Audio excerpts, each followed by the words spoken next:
Hello, my name is Ben Woodridge, and today we'll be talking about why college football head coaches should get paid more money and what exactly they do on a day-to-day basis, how they go about their jobs, how they go about the public relations, and everything like that. Starting with this, what does it take to get a job where you can get fired and still get paid $77 million? Only a select few jobs in America offer a deal like this. So let's get into it. What kind of job does this?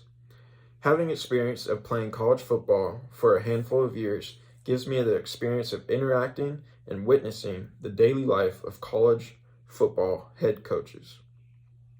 The amount of time and responsibility it takes to become a college football head coach is second to none. This is why college coaches, in my opinion, should get paid more money for all the work that they do, and really they should be getting max contracts at the universities in which they work.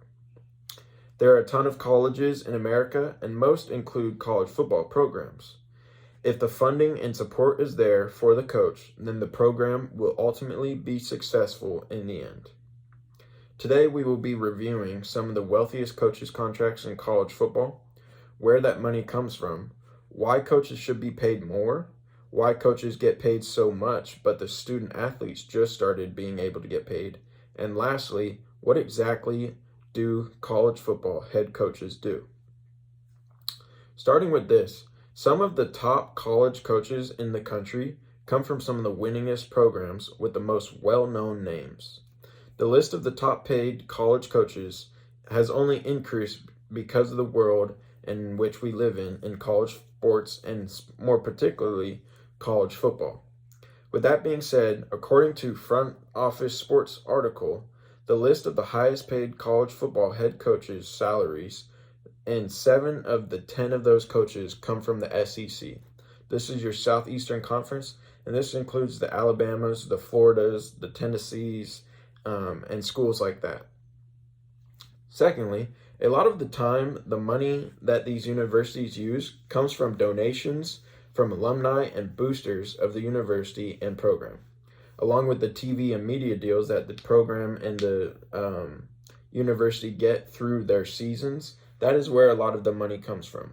As stated in the LA Times, college sports yields about $18.9 billion annually. This $18.9 billion. And if you look at it, a lot of that money comes to the university because of the head coach and the culture in which he develops for that university and for that football program. These coaches are now the face and now the CEO of the university because of the way they produce and go about their daily jobs. Thirdly, recruiting, academics, player development, player relationships, offense, defense, and special team scheme is just the small list of things that college football head coaches have to deal with on a day-to-day basis. This is also a CEO of a huge university filled with alumni and students.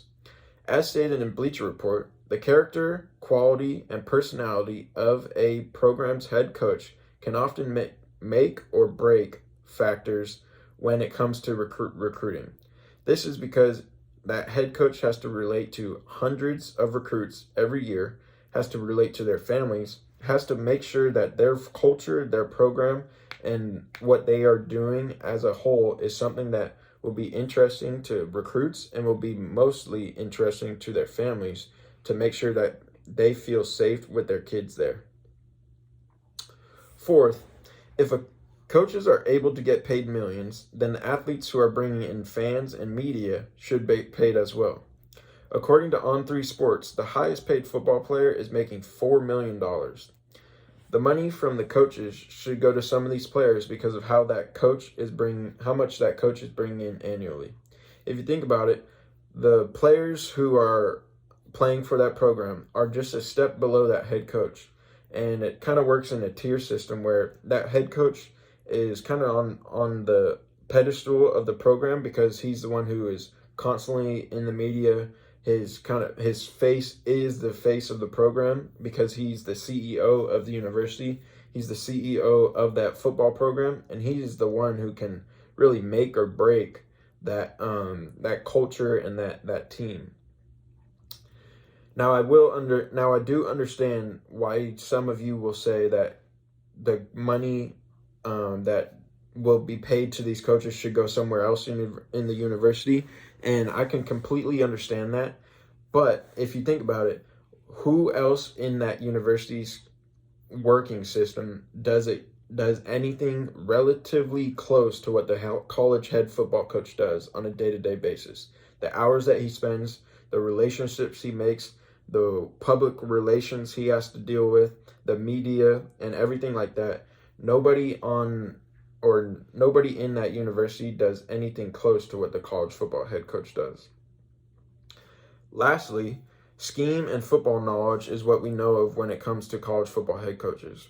One of the reasons that goes under the radar and is the real big reason why they should get paid more money is because they are the face of the university. And when you think of a certain university in America, the first thing you pretty much think about whenever you think of that university is the football program. Now, according to U.S. News article, colleges that have the best kind of breeding ground or the best cultures and best programs are the ones that produce the best NFL talent. And if you are a head coach, the way you kind of get your signature or kind of keep your foot in the door is the way you produce talent and the way you kind of get your kids to the next level. So as we look through the many traits of college football coaches, now we understand exactly what it takes on a day-to-day basis of what they do. We look at the many roles and things that college coaches do on a daily basis, whether that is coaching practice, relating to players, or meeting with boosters. It takes a lot to keep a football program going, and it keeps a lot for a football program to keep winning and maintaining the track that they are on.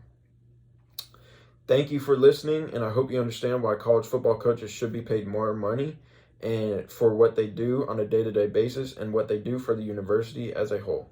Thank you.